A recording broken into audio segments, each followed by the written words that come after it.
honorable man fu mu bëggoon a ñëw rek mooy ci wàllu arrestation yi par rapport ak kii parce que gis nañ déjà ngeen ñëw mettre sur place dafa am jubbanti boo xamante ni gis nañ au début ñu bëri salué nañ ko parce que gis nañ que c'est alalu askan wi moo xam rapport Covid bi gis nañ déjà lu ci jot a am parce que Covid alalu mbooloo la woon maanaam sénégalais yëpp ñoo ci bokkoon parce que ku ci joxewul sa 100 francs joxe nga sa 10 000 joxe nga et cetera déjà gis nañ vague bi nga xamante ni moom lañ commencé gis tey jii nii est-ce que lu leen surprendre la ou bien gisoon ngeen ko xamoon ngeen ko buy yàgg te tey jii c'est le Sénégal c'est le peuple sénégalais qui a besoin de connaître la vérité.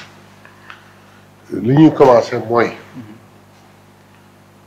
à part Tahirou ak nu mu tudd sax di Farba ñooñu c'est spécifique c'est un rapport de la CENTIF du ñun ñoo ko def fi leen ko fekk leer na waaw loolu leer na beneen rapport bii sur les fonds Covid du ñun ñoo ko def fi leen ko fekk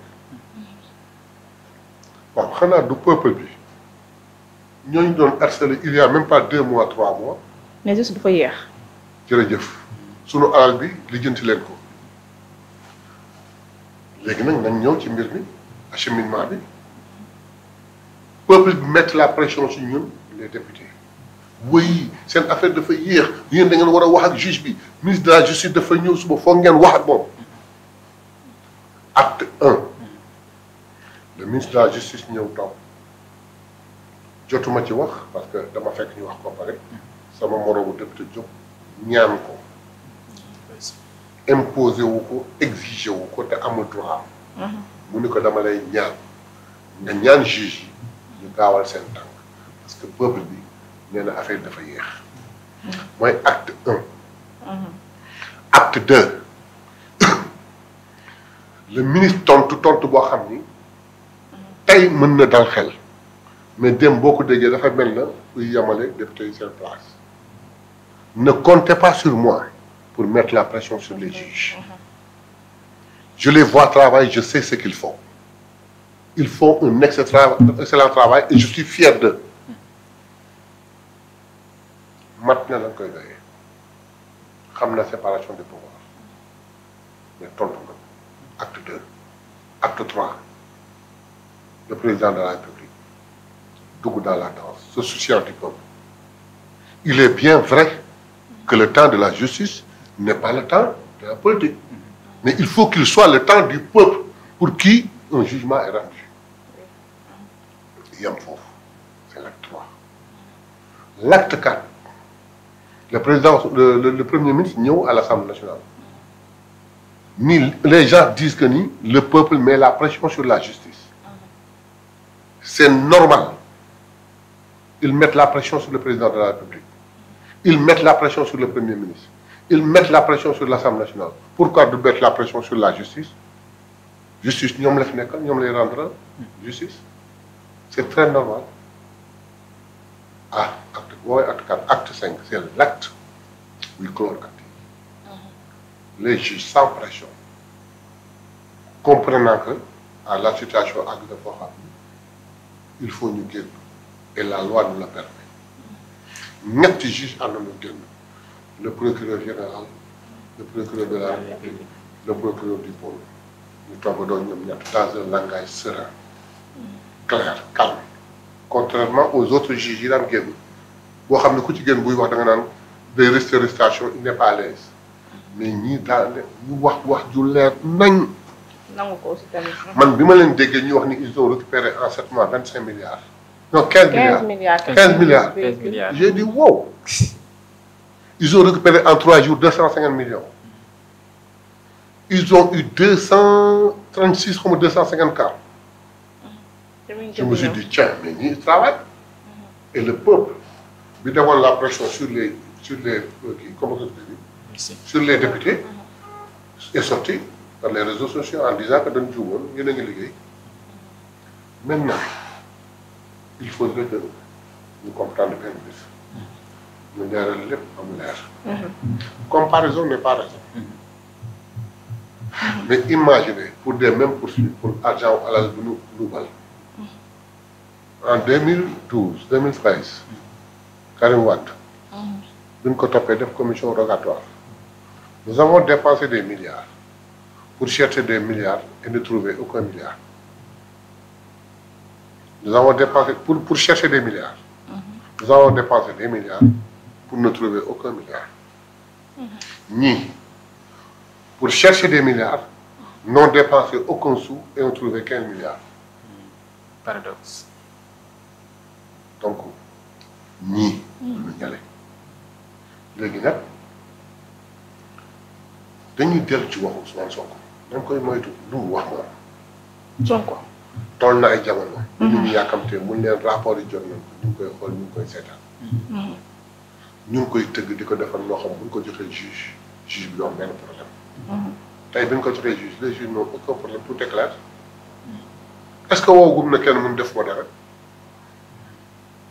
c'est que nit ñee wax naan acharnement la politique mais est-ce que am na ku nu oowagum indi ko ñëw toog mu toog devant le juge ni ko juge def ma dara. danaan non tu sais vu la procédure situation ni mu demee woon moo tax ma demee nii voilà defuma dara déggoo ko de.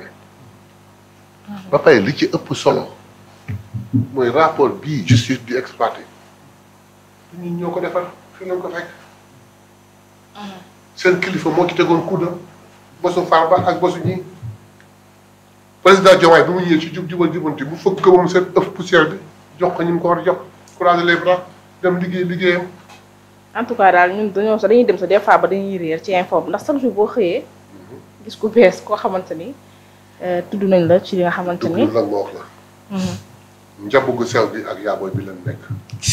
jarañ jeg cof di ñëw kon des na. wax olof bu leer nañ laa la wax. njabu gu sew gi. ak yaabooy bi lañ nekk. jarañ jeg coof ji ñëwagunu.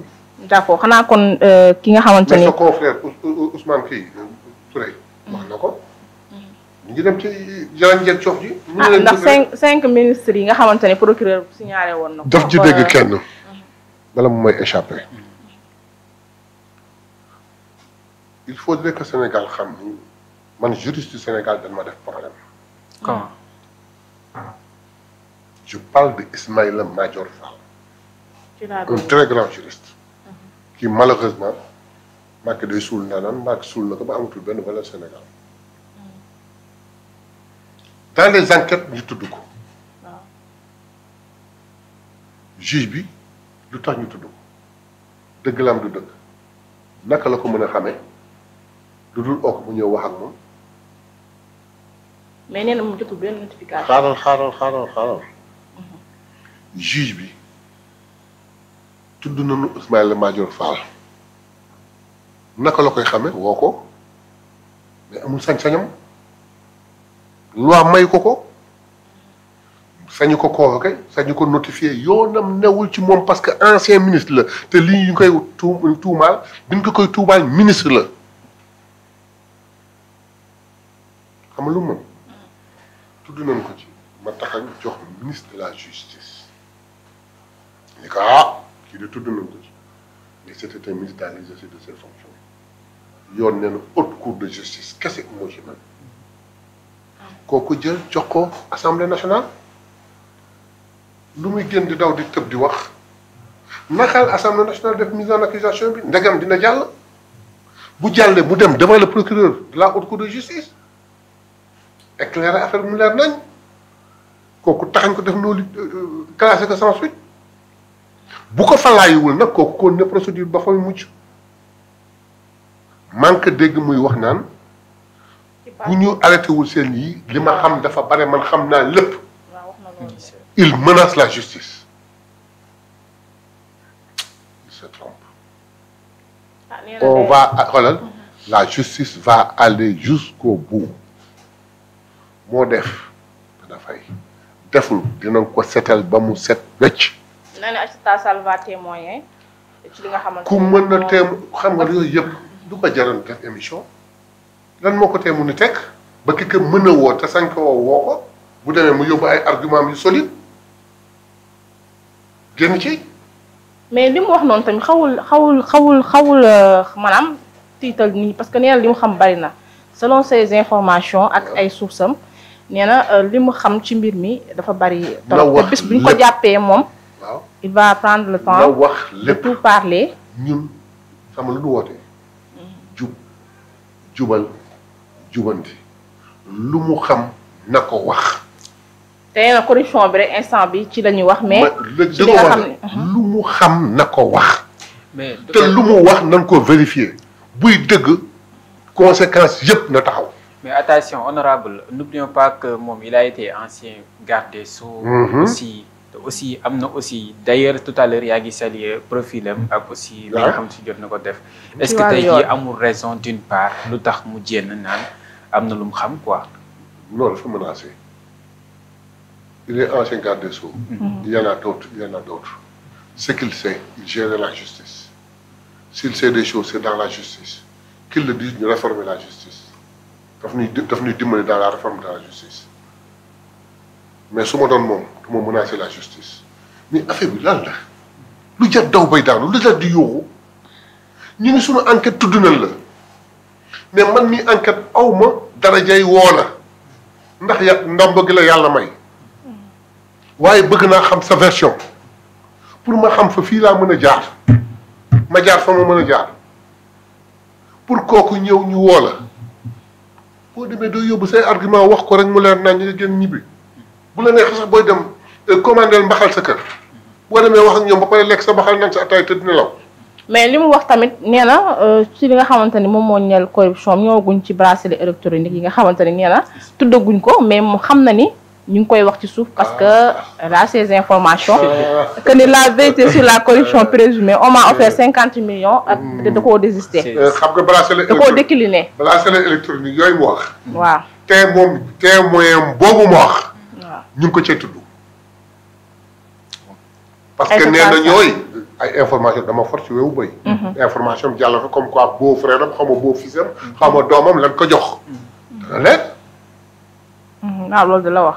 waaye yow nee na lii raam moom yëg na lépp xale. 2000 bracelet électronique yi nga xamante ni. yow nee nañu yow kenn woowu la. ñoo xam ni gis nañu def nañu luubal ci seen luubal ñu woo leen di leen enquête ñu tudd la bi ñu la tuddee su fekkoon juge bi am na sañ-sañ da lay informer woo la ni la bëgg naa déglu sa version nga wax ko sa version mu méngale muy dëgg mu bàyyi la nga ñibbi si kër naan sa ataaya nekkul dëgg mu def li ko yoon wax yàlla dogal nag juge bi nga xam ne moo am soxla dégg la sañu ko ndax ndombagu la yàlla may mu jaar sa ka am sañ-sañ ni ko déglul ma ko yow doo dem am sa dëgg ndegam yaa ngi yore say dëgg yëpp wax ko fa lu jur dem kii te naan waxuma la bii mais am na beneen buy ñëw sax sama xel a ngi ñaaw li ko kii waxoon mbër mais sama xel a ngi ñaaw sama xel a ngi ñaaw. mais ba pare nag ci wax ji ba pare ci wax mu ni xaw ma kan va témoigner te kooku muy woo muy témoigner ñaareelu mbir bi mu wax ni mi ngi ñëw kooku ñu ngi ko ci tuubal. mu affaire bracelet électronique. sama xel a ngi ñaaw de waxuma dara nag waaye man je lui conseille